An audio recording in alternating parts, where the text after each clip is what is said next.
All right, how's it going, guys? This is gonna be episode number 3 of the Explicit Outdoors podcast. I've got Kenzie with me, my lovely, wonderful wife. We're gonna talk about last season, get another dynamic two people, and just keep learning the equipment and stuff. But we're gonna address the elephant in the room that's sitting right there. Her bear from last year. That's what kind of kicked off our entire season.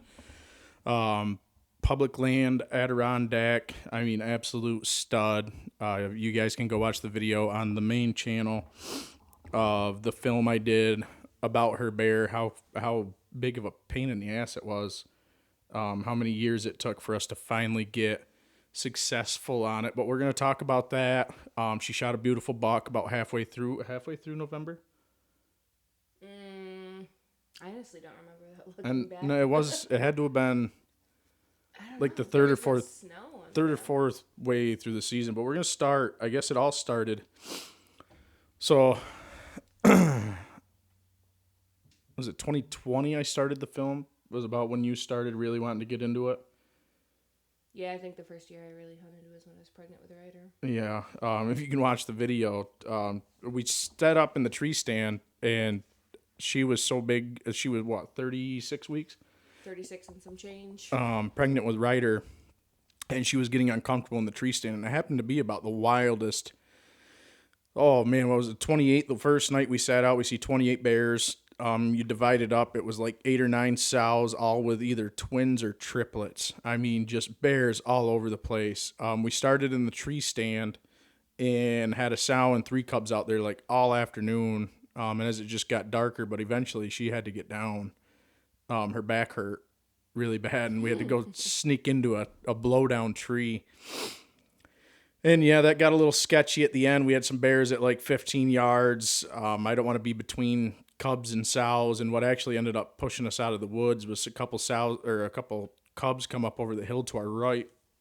When I stood her, I took the gun from her and got her out, got her the camera equipment, because a sow and a couple cubs more were entering the field to our right, and they were going to walk right through us. And she started chomping and barking, bouncing, just being aggressive. And I didn't want anything to do with it. We didn't want to shoot sow with cubs, even though it's legal here in our area. Like I know down by the Catskills, you can't shoot a bear accompanied by another bear. But up here, technically speaking, she could have shot even the 20-pound cubs. But she chose not to, which I would never have. Ethically speaking, it's just not right. And I know a lot of people are going to be like, oh, they kill fawns. They kill, these bears are hitting a corn lot. They're not eating fawns, in the fall. And they have plenty of food around there between oaks and cherries and stuff that time of year.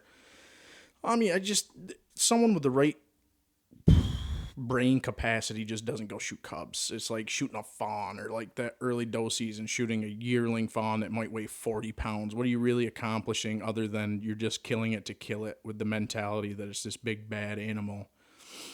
Was that 21? Like I said, you can watch this in the video, and I'm going to be drawn for memory, but 21, 22 weren't really productive. We ended up over on drum during crop rotation. Tried to do some spot and stalking from the road. You'd see them out in the fields and try to sneak up on them, and then they would just disappear out of thin air. A lot of mange over there we were dealing with. Just didn't work out. 23 we were back on the corn, but it was all deer. That was the year we seen all them really nice bucks. That would have been after I was pregnant with Stevie. We seen that 10 point. Know, it's so hard to look back. I only remember what happened like yesterday. That 10 point, or an 8 point came out first, and then a really nice crotch, a crotch horn that was still in velvet. And we were only a handful of days away from bow season. I was trying to get the property owners' boys to go down during bow season. One of them, I think back then, was just getting into bow hunting, and I thought it would have been really cool to see him shoot that velvet crotch horn. But we never ended up seeing a bear. I think Joe was 24, 23 was when he killed. We'll have to have Joe on. His bear? Yeah. 2020. I think it was 24, because it was either 24 or 23. No, I think it was 23 because then he would have been invited to the dinner that he went to that following Oh, you're right. August, So like I am. it was 23. And We then he never was ended in up seeing any Youngstown. bears, but during the youth weekend that New York allows during Columbus Day weekend, the property owner's son shot when it was 400. And I'm gonna get a couple pounds wrong because I think it's 487. That was like 465. No, it It was, was hefty. which is that's Well over dressed. 450. 487, which puts it well into 520, 530 pounds. Live Right. weight. Yeah, I was gonna say. I think that was dressed. So over a 500-pound bear on this corn lot we hunt. Boone and Crockett, New York State Big Buck Club. He entered it all. Which is same thing. But we never had any luck. We didn't see any bears. After seeing all the deer, we kind of just backed off. I think we wound up on drum a couple times. Didn't really have any luck. I think the only one we seen that year was driving out one night in the pitch black, and that was actually a decent bear. But 24 was the fun year. Not so fun year. I killed one. Yeah. I My husband killed just one. likes to blame me and say that I was a bad shot, but turns out there was a problem with my scope on my gun. I can take accountability for it. It's just fun to pick on the person that misses. But I sighted her gun in. Wrong. I sighted her gun in before season, and it was just weird. And I was like, it took me like 10 shots to get on paper, and I bore sighted it, had it hitting. Weird with each grain though. We've been different grains, and it just felt off.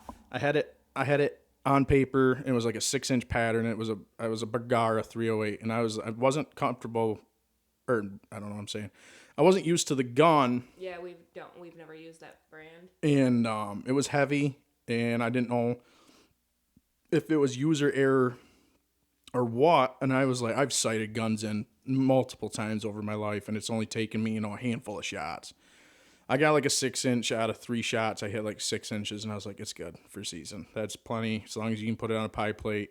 Most of our shots are within 100 yards, within 50 yards most of the time. The brush is so thick up here, and that corn is still standing. You're shooting into little holes that are only 50, 75 yards out in front of you. And so I said, she's good. So opening night, we set up, got everything set up. I was over her shoulder filming. We let the first one go. Yeah, he was puny. Yeah, it was little. Probably a boar that just been kicked, or I say a boar, probably a cub that had just been kicked, which would have put it at 1 3/4 years old. I mean, it was small. I mean, Meanwhile, it would have been her first bear. It was by itself. It was at an adult enough age. It wasn't with a sow. So I was like, show that. She's like, it's small. So then the next one came out, and she pulled the trigger. That one was far away though. If I'm thinking, wasn't this? I think the second one was the one that was way further down. Turn it towards you. Oh my goodness. There you go. Okay. It was in the same area the first one came out.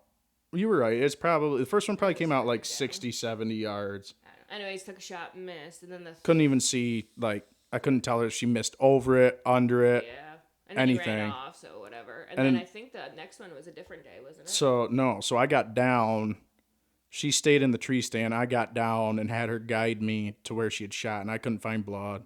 I found his tracks where he took off out into the corn, and I tracked it a little bit, which is sketchy. And she ended up getting down and helped me look once I knew where it was, just for an extra set of eyes. We actually decided to sit up in the woods where we had sat when she was pregnant, when we were on the ground the last time. They call it the rock on the field. It's actually where the kid killed the 500-plus pounder. It was just leaning against the rock. So we sat there, and another one ended up coming out down in the corner, which was maybe 80, 90 yards, maybe just touching 100 yards. And I thought she hit that one because I actually seen the dirt, like where the bullet had hit the dirt, like some dust. Yeah. And I thought she'd hit it, but we spent 20, 30 minutes. Yeah, nothing. No blood, no hair, no sign of anything. And so I brought it home, and they cut the corn, and usually when they cut the corn, there's a break in between when the bears are comfortable coming in and out of the field. Eventually they'll start hitting it again. But they weren't, there's usually a break, and in that break, bow season starts, and then we're bow hunting, and then muzzleloaders. So we kind of get away from bears. We kind of just hunt them, that early season, unless one happens to stumble in front of us during deer season. But so we gave up on it. The youngest of the three boys of the property ended up killing a nice one. It was like, which is funny, which is my argument all the time with these bears. People say he shot a small one, he shot a small one. I would have to ask him. I'd love to get all three boys on and just bullshit because they're hunters. They've killed a lot of deer, a lot of bears. I've taken them goose hunting from the time they were, 12 years old, right up Even until, younger than they're that. all, one's graduated and moved on, life got his house and everything. And One's one's graduating graduating this year. I'd like to get all three boys in the room at the same time and just bullshit. But he ended up just trying to get to his tree stand, stumbled into one in the woods, and I think it was just like 150, 165 pounds. And it wound up being old, like almost 8 3/4 years old or something at only 170 pounds, And when you dress that, or so it's a little over probably 200 live weight, but everyone thinks the bear's got to be 400 pounds to be a 20-year-old bear, and they do live long. But it's a lot of deceivery, a matter of what they eat, their diet and specifics, and sows always end up tending to be a little smaller on the small side anyways. But, well, anyway, so they ended up killing one that year once they cut the corn, and we had moved on to deer season. And 25 was the golden year. Yeah, well, you forgot I was also going out to go hunt a bear Oh, out yeah, back yeah. that same year. Met him on our pathway to where I was going to sit, and was calm, standing right there, got my sight on him, took a shot and missed again. And then at that point, I was finally like, Bailey, something's wrong. Like, I know So this. I went and got my father's gun that she had used. She'd killed her first buck with it. I hunted with that for years. Shot it, no problem whatsoever. And so we gave up on hers, and that was like when deer season was done that year. I was like, we need to reach out. We need to figure something out. Like, I'll either try this scope on another gun. Is it the gun? She wasn't very comfortable with it, trying to take freehand shots because it wasn't necessarily a bull-barreled gun, but those Bagaras were heavy. They're based off the Remington 700 models, and it was just a heavy gun. And it was my first actual gun that I had purchased because, like he said, I always used his dad's for years. But yeah, I literally reached out to Vortex's customer service, literally sent it out, had it back within a week. They diagnosed They it. covered shipping and handling. They covered yeah. both ways. They paid for it to get shipped to them. Yeah. And they sent a paper, a box out with the handling and everything, shipped it to them. And like you said, it was what, 2-3 weeks? No, I think if I remember correctly, I think they paid for it and sent me the label to print out, and I put it in my own box, sent it out. Anyways, it was like a week. Got it back. Something was and they had sent a letter, and all the internal glass or something was all shifted and messed up. A new one free of which charge. made me feel better about myself because I was like, I can't believe it's my fault, but maybe I'm a piss poor shot sighting in guns. I don't know. Nope. Yeah, that was the issue. Sent me a new one free of charge, and put it on. No issues. Well, yeah. So we ended up. I didn't like my gun to begin with, anyways. Nothing against Bergara. We just had never used that brand, but it was heavy for her. Very heavy. Like, I felt like, I don't know. And I mean, little side story, I also got diagnosed with multiple sclerosis not long before that. So, I mean, what that entails too is just my body becoming weak. So I think that was part of it. So I wanted something that fit more like his dad's gun before. Which is I think it's either the Savage Axis or the Ruger American. I can't remember. Is it the Ruger American? Yeah. So that's just the weight of it and everything was just perfect. That's what we ended up. We ended up trading the Bergara in to my good buddies over at Bowman's. They hooked it up, which is where I bought the Bergara from to begin with. Mm-hmm. But my good buddy Tyler and them guys over at Bowman's Gun Shop hooked it up. They got, what is it? The Ruger American. It's like what? Some sort of special edition, the Predator edition or something. The new one? Yeah. I don't remember. OD All I green. cared really was that it was a 308 and then it was green. OD green. Green's my favorite color. It's not a super long barrel. It's lightweight. And it feels just as perfect as the 308 that I was hunting with. That was his dad's. We put that new scope on, shot it, no issues, and then that led into 2025 season. 3 or 4 shots, and I had it way better than paper plate. Yeah. I was punching the holes of the same bullets sort of deal at 100 yards. And all that turmoil and it was you kind of got to let it float away in the wind. You take it with a grain of salt and understand that there's always next year. And problem was next year, 2025, was back to rotation on the field, no corn, soybeans, find alternatives. I was scouting finding, I was looking for over on Fort Drum again because that's kind of our fallback on, this public land. You get a permit. They're going to make you pay for it in 2026. It's going to be $25 a person, but it's always been free leading up to this.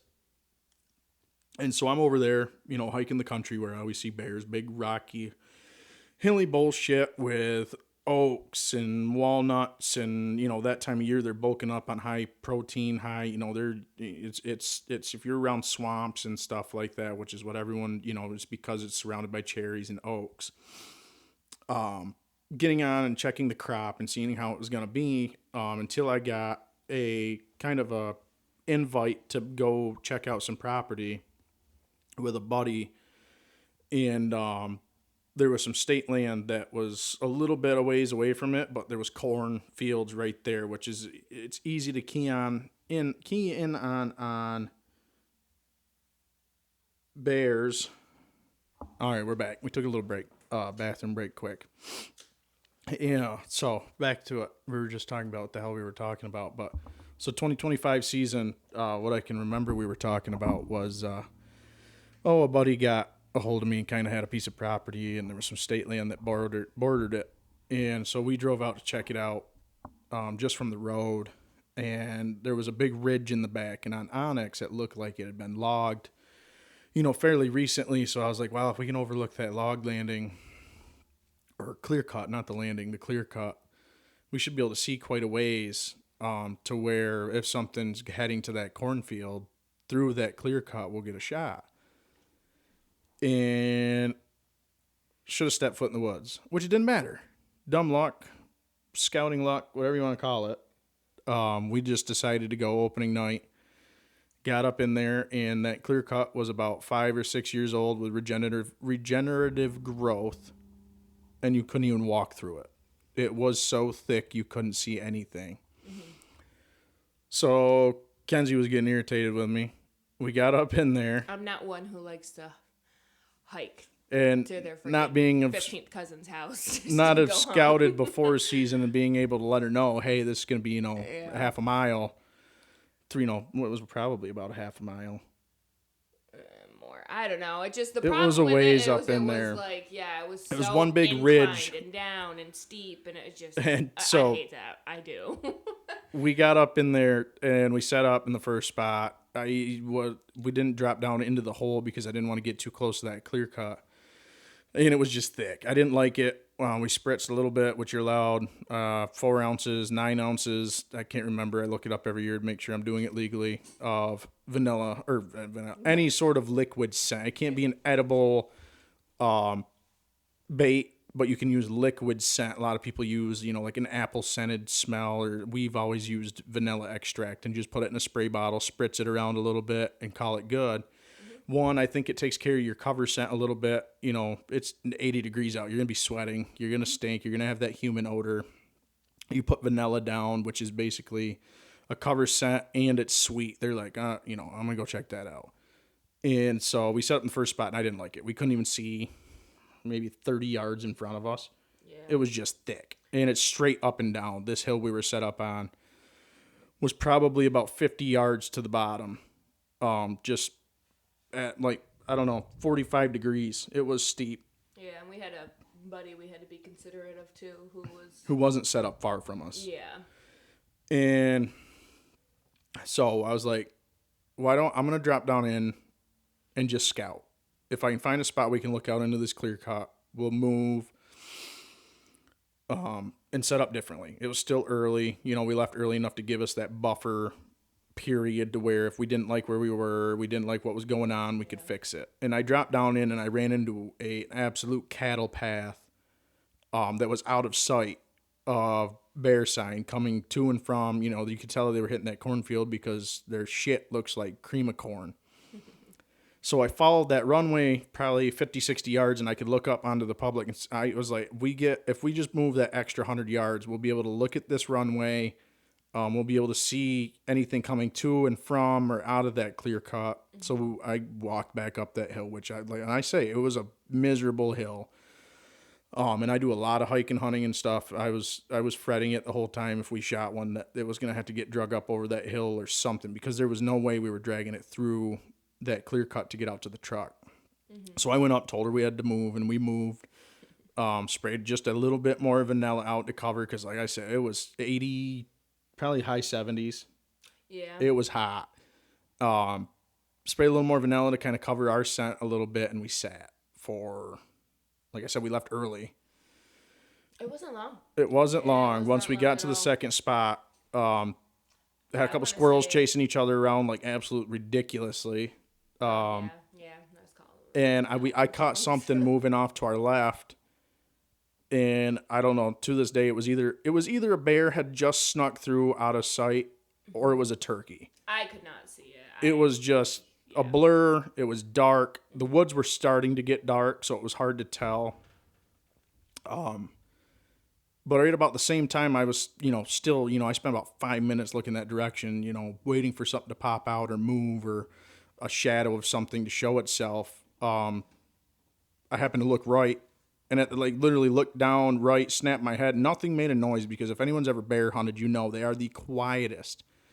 Still to this day, I don't understand how, especially giant bears, how they're so quiet. They It don't make amazes me. a noise. About the only one of the most, the biggest signal you get is everything just goes quiet.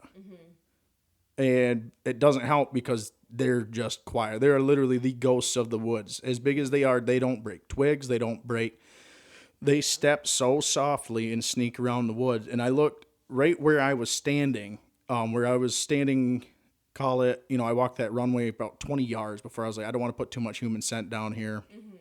And I said, well, that's not a tree stump. I just looked there 5 minutes ago and there was nothing there. And then it moved. And Kenzie seen it at the same time I did because I got excited. Yeah, so while we're in the woods, you have, almost picture it kind of like a bowl. And we're sitting on the side, I guess, kind of like the, rim, whatever you would call it. Not the rim, I guess, but like the We were side, on top like of the a bowl. ridge. And yes, and Bailey's here, I'm next to him, and we see him coming down this way, down that runway that Bailey was on. It was along the base of the ridge. But then he started coming up it where I had walked back up to meet with Kenzie.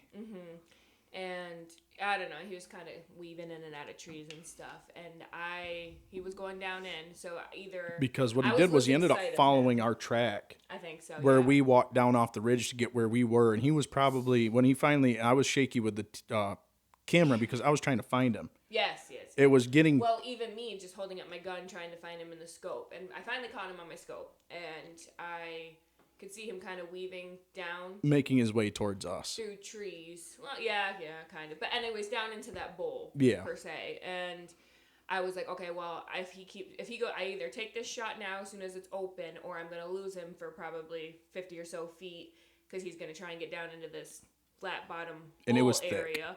And it's thick down there. So I was like, I don't know. So I watched it probably for a good, I'd say... It was 2-3 minutes. Maybe. And but it seems like it goes quicker, but I had 5 minutes of video I had to edit, probably. You can watch the video. He took just the right turn, right at it was more so like his backside, kind of, and I don't know, it was there. I took the shot, and we saw him go down. There was no death moan, there was no twitching, there was nothing. Just dropped him right there, stone cold dead, and we could tell there was no running off or anything, we knew that he was dead.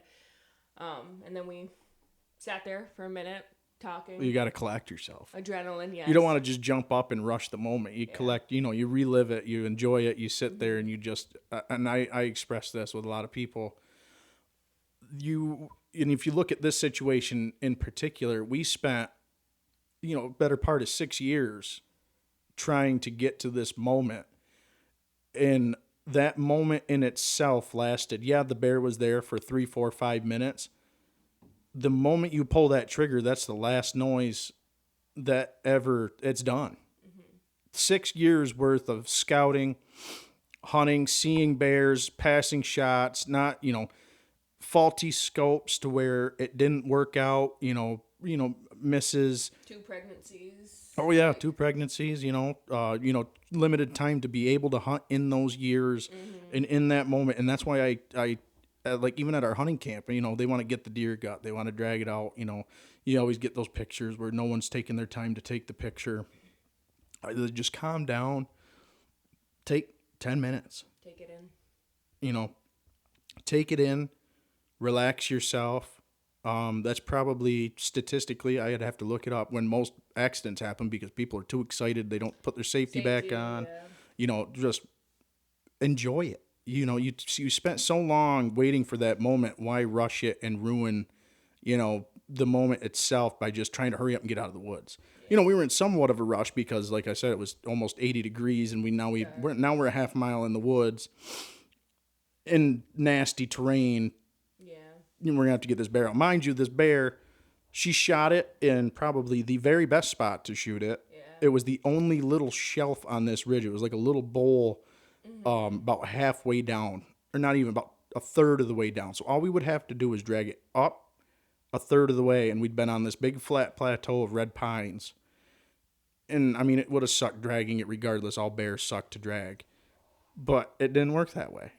No. So we got up after my legs decided to work because they were so queasy. Mind you, also, she didn't think it was that big of a bear. No, I honestly I thought maybe 200. And the whole time it came in, I was like, this trumps anyone watching the video. We were walking up on him. The one I'm pointing at right now is the last one I killed.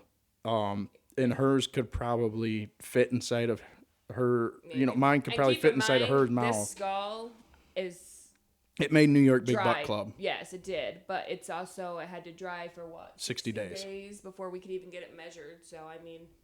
We don't have an age back on it live. yet.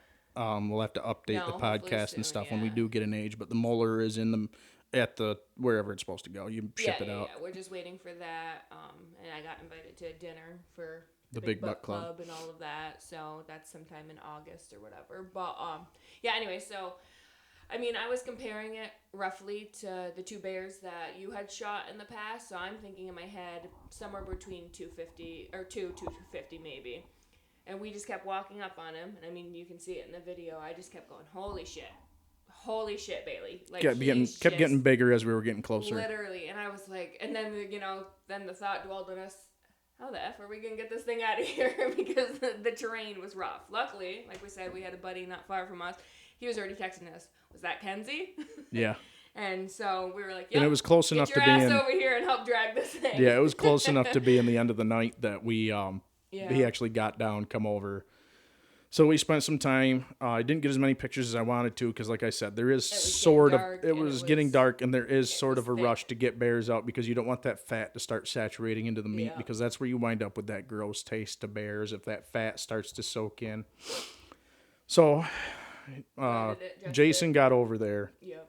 And we've always dragged him with our belts if we didn't have a rope. And like anything else, you go unprepared.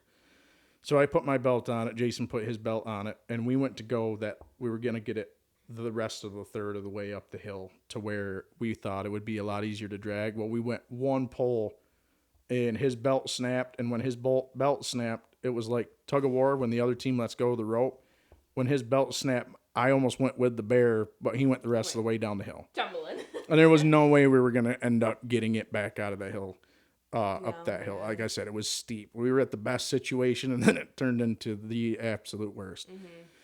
Luckily, my belt stayed intact. We ended up getting it about probably halfway out, and Kenzie was comfortable then to go back out to the truck. And like I said, it was dark in the woods, but it was still pretty well daylight. Yeah, I took all your guys' packs and took all the packs, left one gun in case, one wanted to come shake hands with danger. Yeah. But she brought in my dog leash and a couple other things to help drag it. And by the time she ended up actually meeting back up with us, we were pretty near, 50, 60 yards from the truck. Which was a good thing because we started going the wrong way and she started walking back through the woods and got us in the right direction. And I was like, no, this way. And unfortunately, once we got into that lower it was plateau area, miserable. Like it was filled We were running through game trails is basically the only thing we could use was prickers, so but we were basically using the bear's runway to get the bear out. Yeah. So yeah, we eventually got him out, pulled your truck up, loaded him into the back of your truck, took some pictures because just his paws were literally unreal. Double my hands. And beautiful I have a picture actually where I'm holding my paw up to his paw. Your paw. My paw, my hand up to his paw, and it just. It was And unreal. yeah. Beautiful bear. Had a big white patch on its big V Oh yeah, all the way down. on his chest. And Got him out. Got him to my buddies. I think he was an old soul. I do, honestly. And but he went 297 dressed. So we're Was just he? calling it 300. 3. So I would say He was 350, 360, somewhere in their somewhere live weight. Maybe. They're I mean, little, I don't know. they're a little he beefier was than huge. deer so are. I don't know. I'd say probably 350, But that was 360. finally the good luck. The getting the scope, learning all that, new gun, broke the gun in. And then that wasn't it. That wasn't it. Kenzie kind of had a little dream season go on last year. I killed a nice buck, opening weekend with Ryder. That's a story for another podcast because this isn't my podcast. This is Kenzies. So I killed a nice buck opening weekend. So that was already where, I mean, we were Fill in two the deer, freezer. 2 deer. And my walls that I already don't have enough room on. Two deer. I killed a little buck with Stevie during bow season. Yep. Kenzie killed her bear. So Kenzie killed the bear. I killed my buck during bow season. That was opening day. So we're looking at like beginning September. I think it was September 13th. Let alone we had geese and ducks in between all that. Mm-hmm. And then, so I killed my buck opening weekend of rifle season with Ryder up to our camp in the Adirondacks. And then, like I said, I should have looked this up during when we took our little break there. Your deer, when you killed it. I want to say it was like November 20th. I think it was November. Yes, because it was right before my birthday. My birthday's the 25th. I think I want to say it was like the 22nd or something like that. Because I kept saying, oh, I'm going to get my big birthday buck. Because we had a beast out back that me and Bailey had been, well, he had scouted. I had been after it for a while there. And unfortunately, a little earlier on in the season. November 21st. Yeah, I knew it was right there. A little earlier on in the season, some dumbass listened to her dumbass husband. I told her to go in a little and deeper. told me to go somewhere else instead of my stand that he built me. And of course, you that's talk about the night. Talk about getting burnt by cell cameras. If we didn't have cell cameras, we never would have even known. He's texted me, you better be sitting your ass in that tree stand. And I'm like, are you kidding? And I'm sitting there getting these. She'd sat there. Pictures, literally 8 every or 9 night times. Leading up to that point. 8 or 9 times already during rifle season. She had sat there when I wasn't. I'd get home from work on time so she could sneak out or something. And I built her a shooting shack is where we were at. Mm-hmm. Every night leading up to that and she'd seen what? You'd seen a doe. Couple does. Yeah, nothing. Yeah, which I didn't want to shoot. Because we already had plenty. It's not like we're game hogs. We already had. Hurting for meat or anything. And then like go that. figure. The one night I tell her, or she was. I literally was. I'm sick of not seeing nothing. What, only this, that, and the next thing. I said, well, I've sat a couple times on the other side of that knob. And I've seen bucks over there. I've let bucks go. And I was on a runway too. Like there was heavy sign, and it was a runway they were using to go to where my shooting shack was. So I'm like, oh, perfect, you know. Nope. All of a sudden he's texting me, blowing up my phone, and I'm getting, oh, am I good? You're good now. Oh, hopefully they caught all the other stuff. I'll be able to add. Okay. Anyways, so I'm sitting here on this runway thinking whatever, and then all of a sudden he's blowing up my phone, and I'm getting all these trail camera notifications, and I open it up, and I got what? It was a 6-point? No, spike horn. Are you sure? Was a spike I think it was the 6 and the 9. No, 6 and an 8. Yeah, which and the 8, you, keep in mind, was where a we buff live, boy in the rut. This isn't the Midwest, but it was a 120, 125-inch, heavy mast, tall tine. It was a beautiful Adirondack buck, to gorgeous. put it. Yes, gorgeous. And sitting there in broad daylight, making a scrape. I mean, I had only ever shot spike horn before, a couple years prior to that, and that was it. So I am not somebody who feels that I need to shoot a deer every season or a bear every season. She got me for that. I mean, anyways. I know. With as far as my deer, like I shot my spike, like I said a couple years ago, and I put it in my head and in my mind, in my heart, that I wanted to get no less than a 6. That was my goal. I didn't want to shoot anything less than that.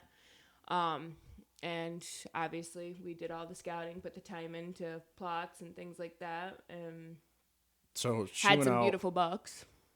And it wasn't that long before that. We had gotten a fresh dusting of snow, but it wasn't long before the 21st when that 8 was out. But anyways, yeah, maybe so like that Veterans night, Day week, like the 10th, yeah. 11th area was when that 8-point, when he was cruising, making a scrape during the rut. He came in heavy for them does this year. He was everywhere, which was hard to predict, especially once you get into the rut. There is no predicting where he's going to be.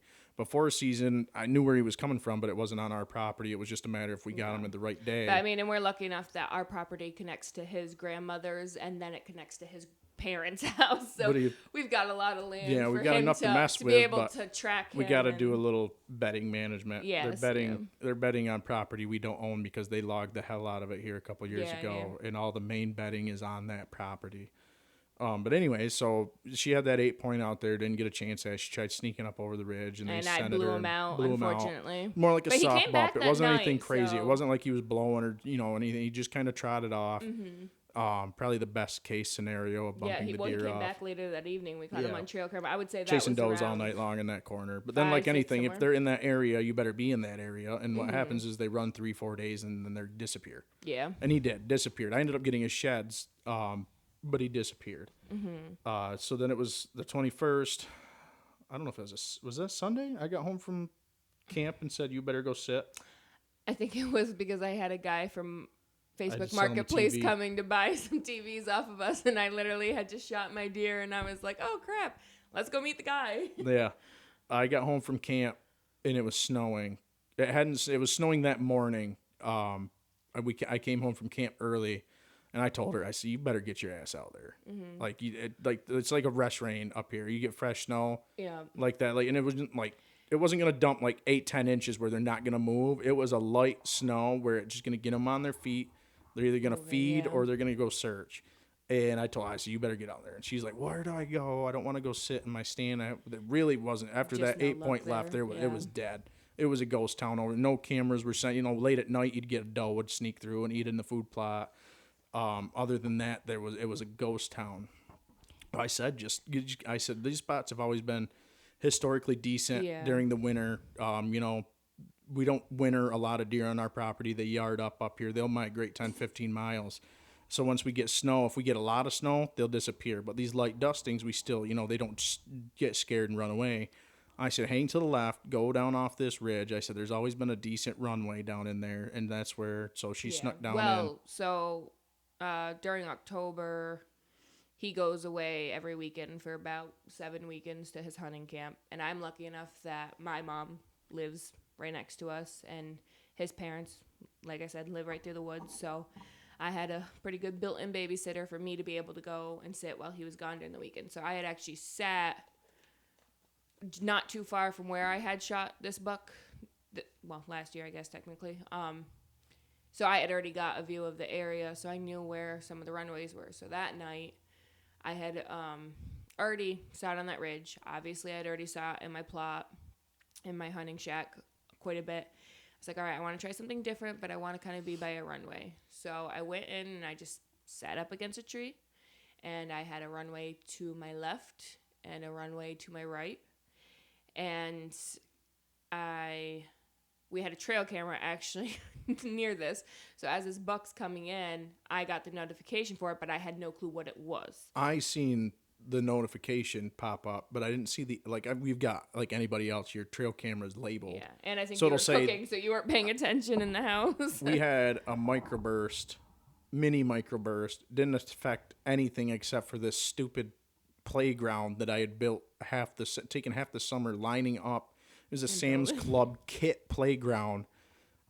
It's built out of I don't know, it was pre-stained, so you're itching all the time from all the fiberglass, stain that's already on it. I spent like half the beginning of the summer putting this stupid thing together. We got a mini microburst and it threw it across our yard. So we call this plot the playground plot because that's where I dumped it, was down in the corner of our property, just to get it out of sight, out of mind. And I was loading up the dishwasher.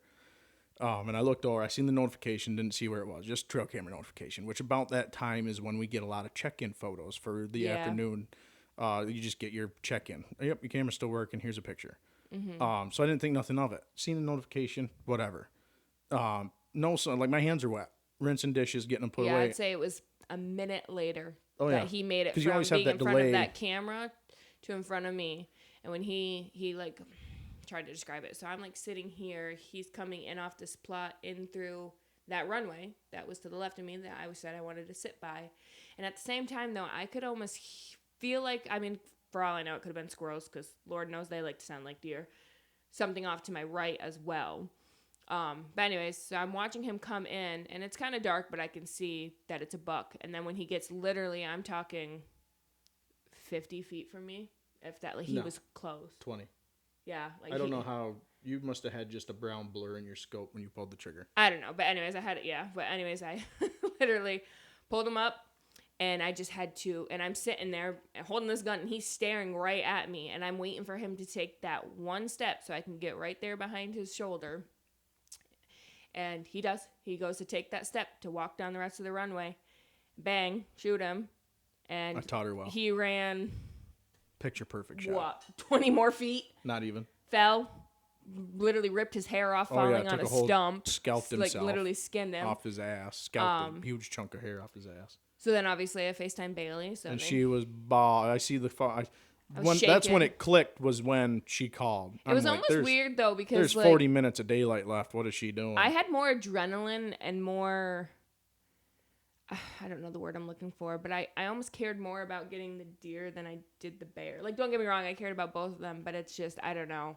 We spent a long time. Well, I started out caring to deer hunt, not bear hunt. So he started me out teaching me about deer, where to shoot, what to look for, runways, patterns, food plots, all of it. Anything I've learned has been from Bailey, or him making me watch a million YouTube videos from his favorite, people.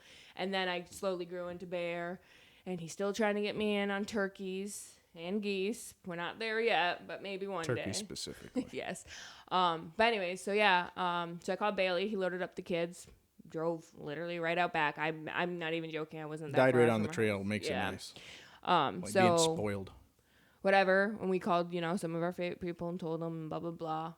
But as I'm standing there on the phone with, we call him Uncle Owen. He's not really biologically our kid's uncle. He's just a very good family friend.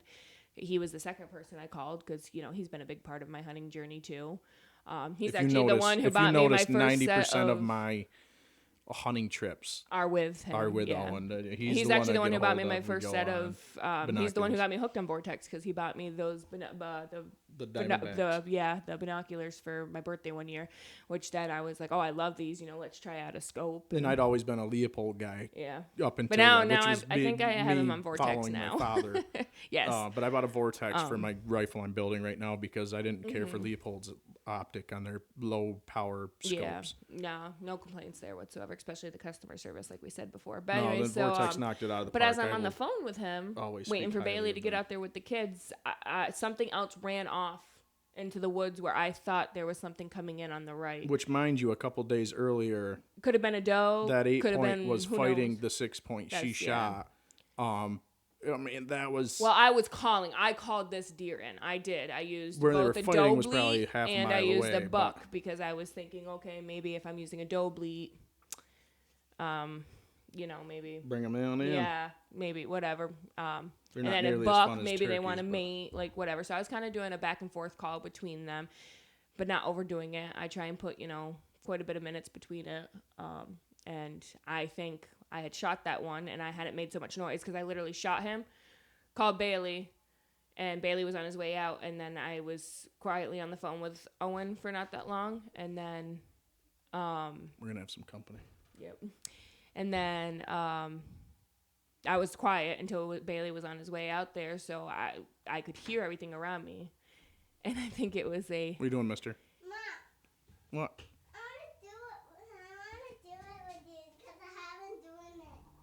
Maybe when Mommy's done, you can hop up here and tell your story about the buck we shot. Can you give us a little bit to finish this up, and then I'll come get you? I want to do it right now. You want to wear your unicorn helmet while you do it? All right, go. That's where it's stored. Yep. Please give me a drink of water, Mom. I need a drink. I have to share my stuff. Daddy never has to share his. Yeah. All right, hurry up, guys. Give us just a few more minutes. Are you guys just riding your bikes? No. What are you doing? Why do you have bike helmets on then? I drink again. Do you guys have any drink again? Interruption's gone. Anyways. You would think, yeah.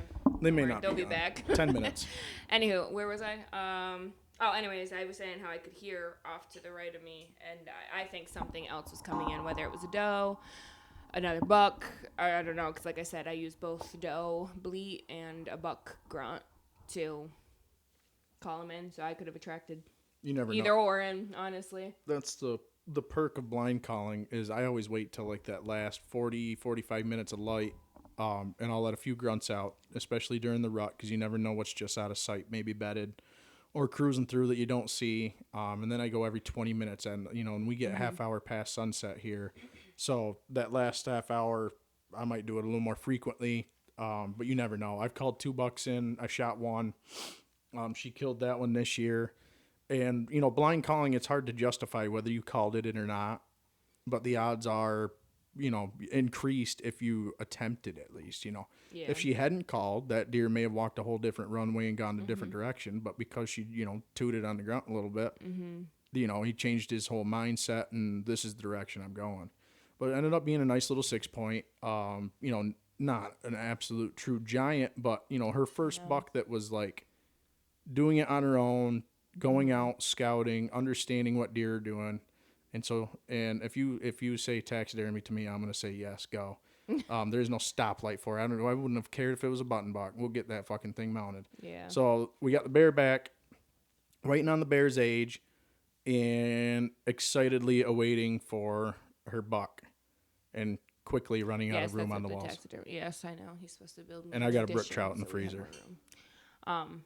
Yeah, but funny thing though, now looking back on it though, I used my call almost every night that I hunted, but it's almost weird because I was able to call in deer on the 2 nights that I sat outside of my shed. So I'm almost wondering if like my shed, I mean, I have open windows on each side. Might keep your noise, like if you've ever Like, fired a conceal gun. it a little I've shot bit, one yeah. deer out of a shooting shack with a muzzleloader. I shot a doe out of a shooting shack with a muzzleloader, and did not have my barrel out the window very far.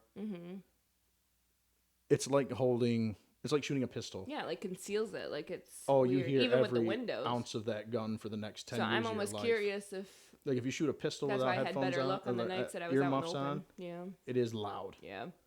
Well, I know because you told me, you preached to me to make sure my barrel was outside if I did shoot. Oh yeah. But Yeah, I'm yeah. saying You I live feel and like learn. it Lessons learned the hard way are the best must have lessons learned. concealed it a little bit. So maybe I know that for next year. lean Maybe forward. stick my head out a little bit more to get the call. Get you like a sound out trombone. there. Maybe just get an blow air it out. horn or a megaphone go. and do it through the megaphone. There you go. I don't know. So that was what ended it. We still had until December. It changes up every year. 13th. I think it was like this. Was it 12th and 13th this last year? I don't know. It's usually like it's either like the weekend of the 6th, or it goes into the weekend of like the 12th or 13th. And then you always get one more week of traditional season. But I know spending time up to camp the last weekend, my father shot a beautiful buck in the same exact spot. Me and my son had killed my buck opening weekend. Yeah, he shot it Like with our all son around. Too. Yeah, my Our Ryder son, was our sitting middle with him. son's a good luck charm for. We actually named the watch after him now. It's Yeah. Ryder's Rock. But I mean, it was like 2025 is going to be, my best season leading up to that was when I killed my 10-point. I killed a bear, killed a buck with my bow, and then I killed my biggest buck of the year on my grandfather's birthday. And leading up to that, that was one of the best seasons I've ever had. And a buck meaning what it meant to me, shooting it on my grandfather's birthday was a big thing. But last year, in reality, is going to be a really hard year to top. It was an absolutely amazing year. And we're just for talking me, about not him. a bear and deer. I mean, we had some beautiful goose hunts. Yeah. We had some awesome wood duck mornings down on the swamp. Ryder Really got into it this year too. Like he was adamant and he cried. Like he told his dad that he was upset because his dad went turkey hunting with him. Without him. Without the him one second morning, bird I killed, he was pissed. Yeah, he was not happy. He was not happy He was at all. heavy. He went to camp every single weekend, I think. Even too. if it was 20 Normally degrees he only out. went like a couple. I'd say maybe Once it's, I mean, it was 3 granted, weekends. he's 5 years old. He'll be 6 this He was 6 October. yeah, his birthday's literally He's the 29th of October. probably so he's a hunting in, season like, baby. He's probably one of the shortest kids you'd ever meet at his age. You can blame So his grandpa walking Steve through the for snow and everything was hard for him. It was harder for Yeah. me because when he gave up, it meant he was getting on my shoulders. Mm-hmm. And doing that and doing deer drives and trying to shoot Rough, at a yeah. deer or something with a kid on your shoulders, you may as well. I just take my clip out. Mm-hmm. I don't even keep a bullet in my gun because I preach safety, and I would never even attempt that. I mean, don't get me wrong. Oh, we push it hard with If him a 10 too, point so he ran out knows. in front of me, he'd probably have a broken arm because Like I say, shove him off and shoot shove it. him off my shoulders and hurry Sorry, up. buddy, deer first. Hurry up and get up into position. But He'd probably understand. he don't. Yeah, he would be. once he realized what the hell was going on, Yeah. he'd probably be the one that's seen it anyways because he's the one that always has the eyes He for does. what's going on. Honestly, he's really getting into it, and for only being literally not even 6. I mean, he's yet, been goose hunting with me since he was 1. Oh yeah, he's been in there. I mean, he even got his own bow and arrow, and he had a deer target that Grandma and Grandpa had bought him. Oh, yeah, his archery target. parents for his birthday in October. Set it up this spring, and we have every year we have a black bear that always comes around, whether it's the same or different, and he always gets into our trash and our moms and my brothers and all of our neighbors. And this year, apparently, he decided to attack Ryder's deer target Yeah. and completely tore it up and broke it. So Reach out Ryder's to got me, to get a new Kenzies. one. I need a new target. Yeah. So, anyways, he ripped it all up. Ryder was pretty upset about that, so we got to get him a new one. But he's even, shooting his own bow and arrow. He's got his own. BB gun, Yeah. 22. And we preach safety with him. He understands. It's even to the point where now, if our daughter's practicing shooting with it or something, he even her. preaches her to the safety. Like, make sure you know big your thing. safety's on and your gun's down and you're not pointing it. And he even does it, And we don't really do a lot of toy guns. Like they had gotten Nerf guns and stuff like that in the past for birthdays and stuff, but we got rid of them all just Yeah, because they make me they're nervous. dangerous. I had a buddy's daughter just But get shot in the eye with a Nerf gun. Also, and it's just the causing idea a of lot like issues. shooting them around. Like, I don't know, because I know kids play video games and stuff too, but I don't know. Well, that was Kenzie's 2025 season, and like I said, that was a dream season. Her first bear, first nice buck. Like I said, A large and taxidermy I can bill. preach. Oh yeah, definitely large taxidermy bill, and I can preach area specifics and argue with people all the time about what we should and shouldn't shoot.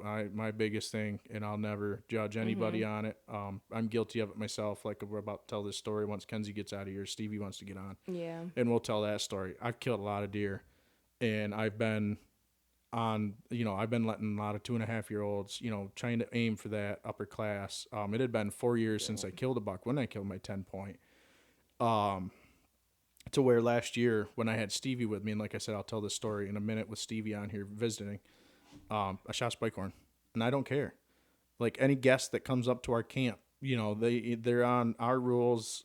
It's our lease, our rules. They're the guests, and every one of them, they'll respect what we tell them. And it used to be no spike horns for guests. It's the Adirondacks. You could go all season see one buck. And we cover a lot of ground, but we could go all And season. you're pretty deep. And we in the can't woods, shoot does. so- Can't shoot does. There's no Yep. does allowed on, in 6J in our area of the Adirondacks. They just opened it back up here a couple of years ago for bow, archery, and muzzleloader. You could actually take a doe. Yeah. But there's that few of them out there that I don't even do that. I hunt other properties for meat, and then I horn hunt a little bit. But my biggest thing with anybody is if it steps out and your heart starts racing and you don't even second guess. My biggest pet peeve is someone that says, well, I thought he was bigger, or, oh, I didn't. I Pay just, attention to if what you, you're shooting. if you get excited, shoot it. That won't affect me at all. Yeah. And what kills me is I could shoot this spike horn 20 miles from my house, and people think it affects them down by Rhode Island. Guarantee you my spike horn, where I have 12 of them on camera that I shot with my bow, didn't affect your deer herd. That's 30 miles away. Guarantee it. And I have a lot more deer on our property than we do up in the northern, up where our camp is. Yeah, but we thoroughly enjoy watching them grow, though. Too. Oh, So 100%. We are passing bucks. We pass. I pass a lot of deer. Like I said before, I But shot there's that a reason spike I that killed- one year, and I put it in my mind that I was. There is a reason I killed that spike horn with Stevie, and I'll talk about that in a minute.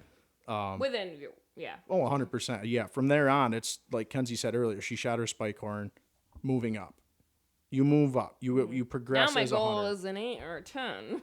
I wouldn't pass up a big. We got a 6-pointer here that's I was gonna say 8. yes. I think 8 and a half, which is like the first buck. Like this is the year. Like I've started backtracking and keeping trail camera pictures and like kind of categorizing and watching specific deer.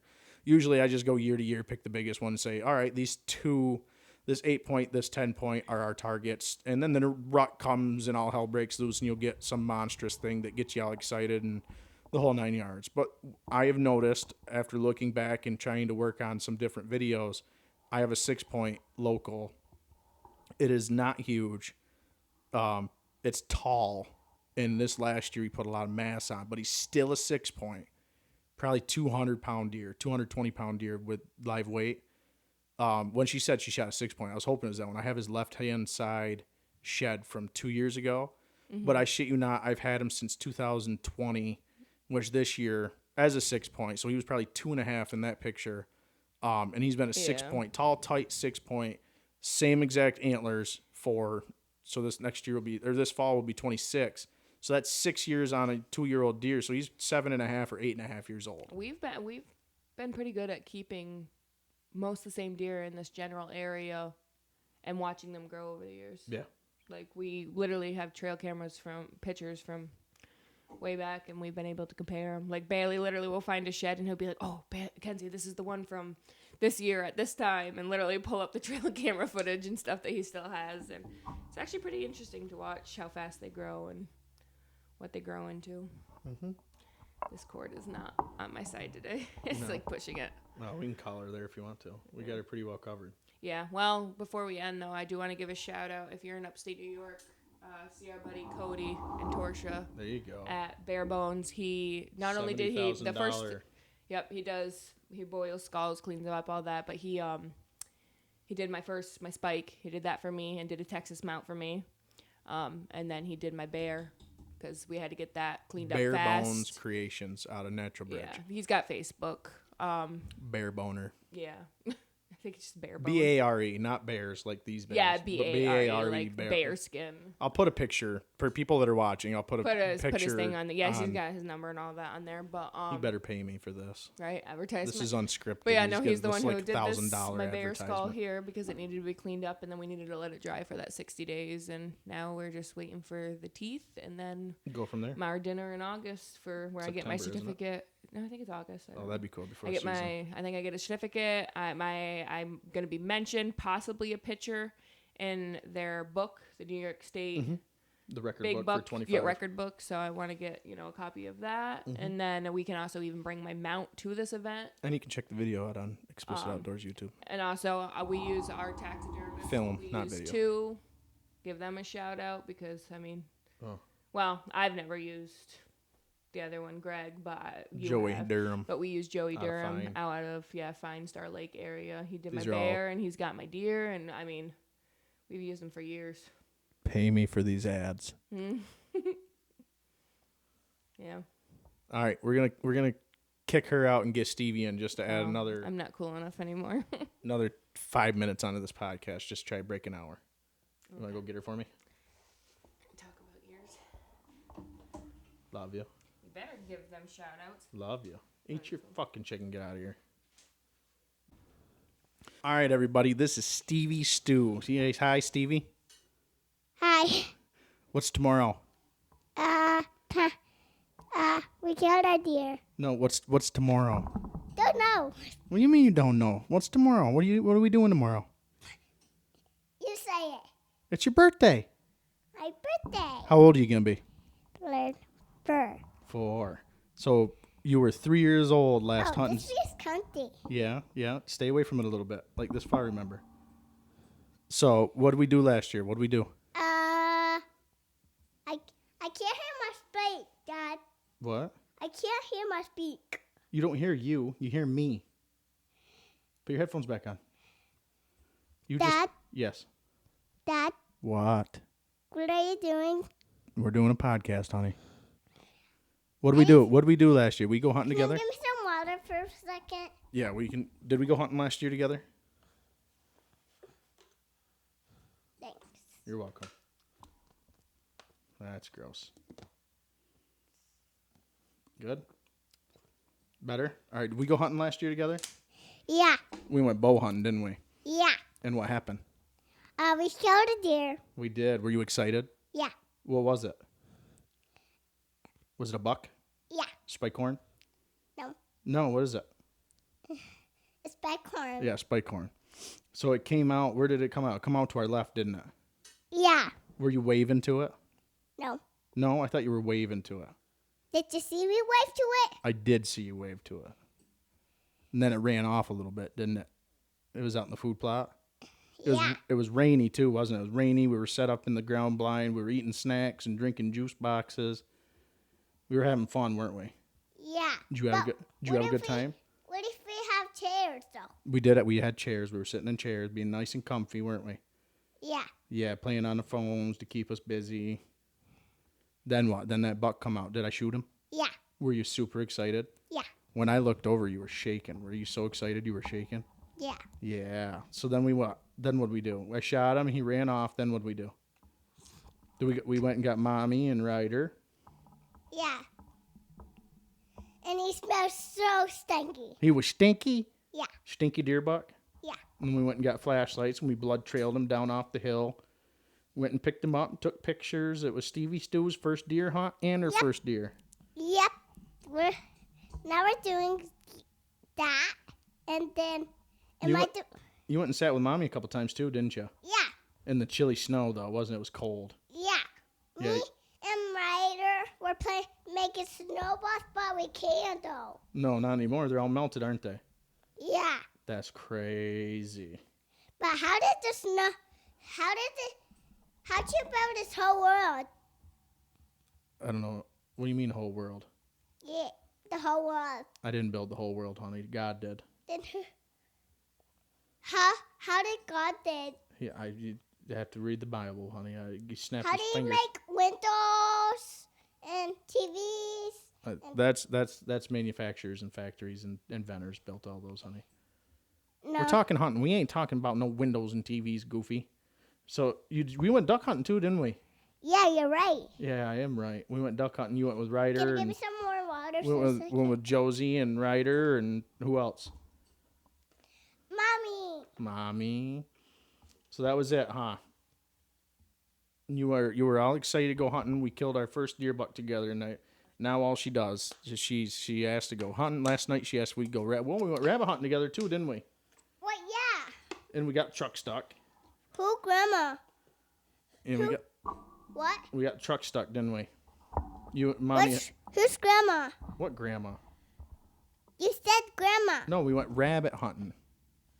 With Mommy and Ryder? No, just me and you. Oh. Quit moving it. You're making too much noise. Did we shoot a rabbit? No.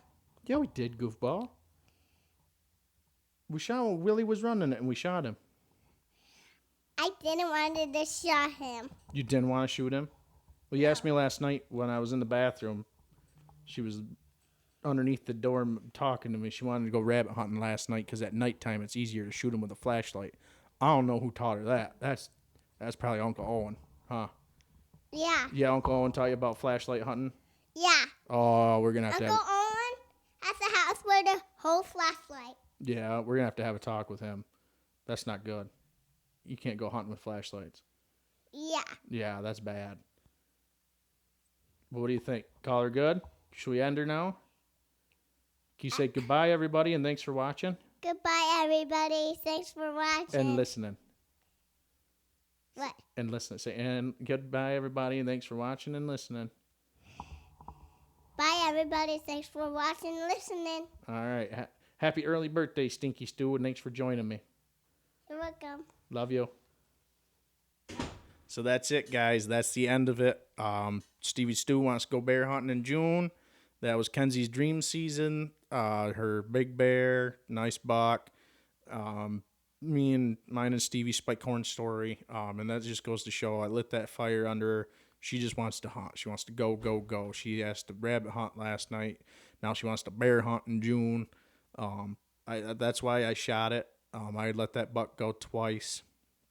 But something told me that was the moment. If I passed in that moment, I don't think it would have lit the fire I wanted it to light under her. I want her to be a big old hunter.